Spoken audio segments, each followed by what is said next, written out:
Media Day here at the Rivals 100 Five-Star Challenge presented by Adidas alongside National Recruiting Director Mike Farrell. I am Nick Kruger talking about some of the five-star prospects here that came in and checked in today. Just getting you a quick update on where things stand with their recruitment.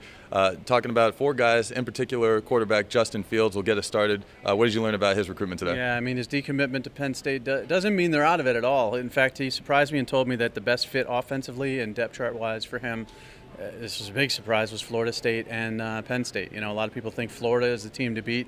I think they could be the team to beat as well. Auburn's in there, and a lot of these kids here that are from Georgia are saying that he's going to end up at UGA as well. So lots of intrigue about him, and you know, really don't know where he's leaning. I'm still thinking Florida, but said some surprising things. Okay, as well as two big-time receivers out of the state of Louisiana. We'll start with, I guess, the newest five-star, Devonta Jason.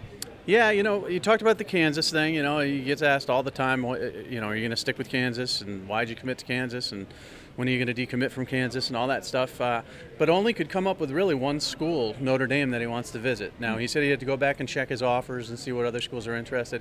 Said he's going to take all 5 of his official visits. Said LSU is still in the mix. All that good stuff. But right now, I think, you know, he's solid to Kansas. He's happy with Kansas, and he's not really even thinking about other schools.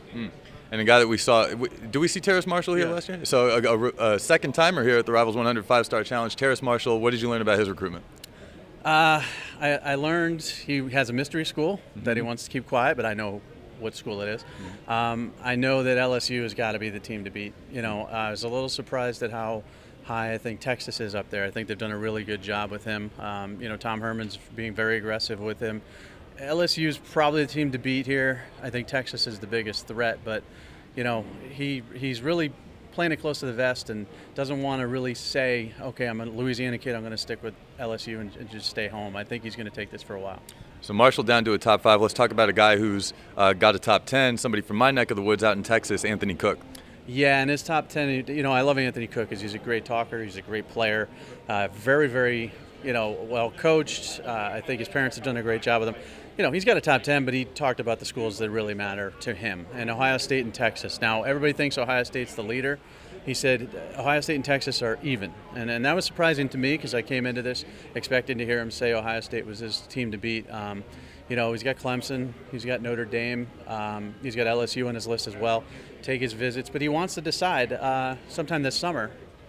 And right now, I couldn't tell you if it's going to be Ohio State or Texas. I think those are the two, but I don't know which.